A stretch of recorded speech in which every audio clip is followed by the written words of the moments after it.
Hello, good morning from San Francisco, or rather from Berkeley, working from home this morning from the Bay Area. And my name is Lucy Claire Curran, and I am a coach for millennials who, my dog also wants to be in this video apparently, who feel stuck professionally and feel like they want to be making a bigger difference, having a bigger impact in their work. And what I wanted to talk with you about today is the idea of pride versus humility or modesty, and that there might be kind of more options than those two, that binary that we have often as a framework that we reference in our society. So I don't know about you, but in my family growing up, pride was like the worst possible sin ever. And humility or modesty, and also kind of stepping back and making room for other people, was almost like a foundational value that I was taught and encouraged to practice. And what I've come to realize is that this wasn't a bad lesson at all. And the way it was framed, or the way I heard it as a child, was it's not okay to be confident in yourself. It's actually like bad to be too confident in what you bring, and it's a lot better, and it's good to pay attention to what other people bring, emphasize that, make sure they feel like they have space to bring what they have to the table. And it's interesting, this is definitely, that was like a child's framing of it, I think. So my parents didn't necessarily mean to paint such a black and white picture for me of what it meant to kind of share space with other people. And what I've come to realize is that that framing actually caused me to miss out on even better options. And I thought of this analogy. I love analogies, so you're welcome. I thought of this analogy this morning that I wanted to share with you, which to me offered kind of an antidote to that pendulum push-pull.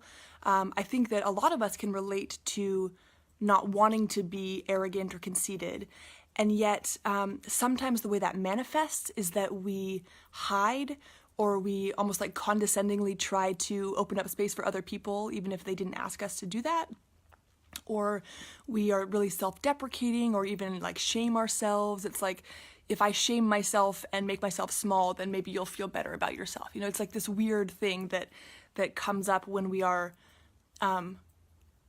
running away from what we perceive as too much pride or conceit or arrogance.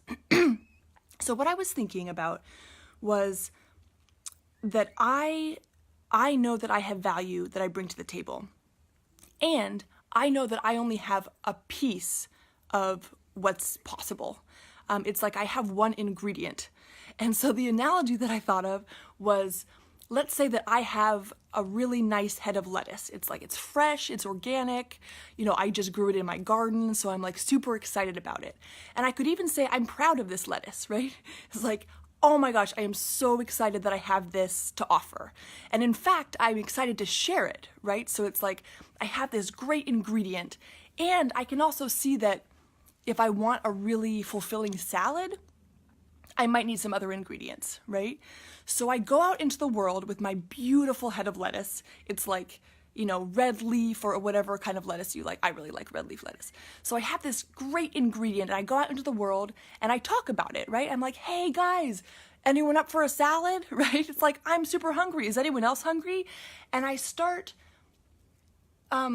go out into the world with this expectation that I have a little part of something, and other people are going to have other ingredients, and that together we can make like a really fantastic meal.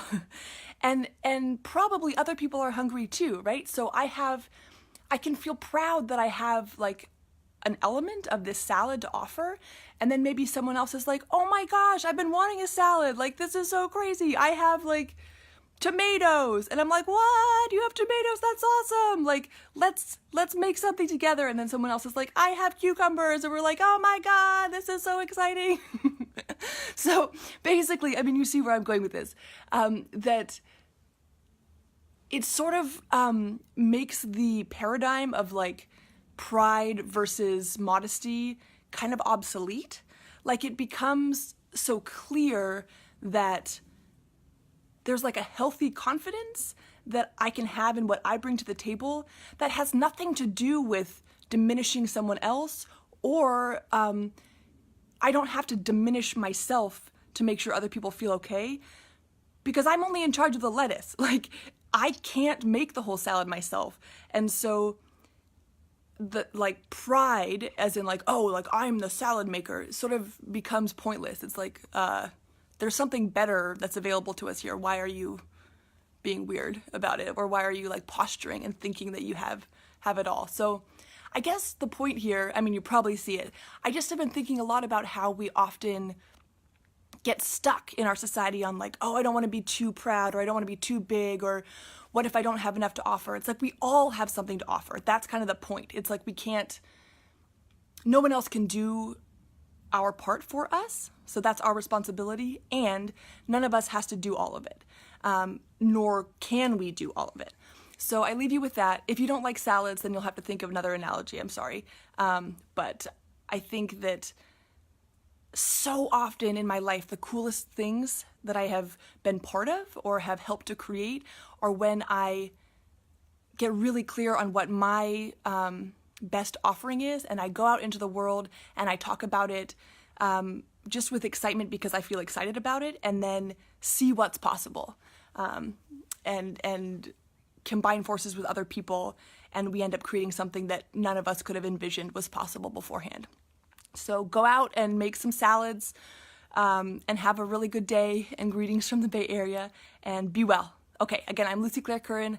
I'm a career coach for millennials who feel stuck professionally and they really want to get out of their own way and get more traction in a career that they love. So take good care. Okay.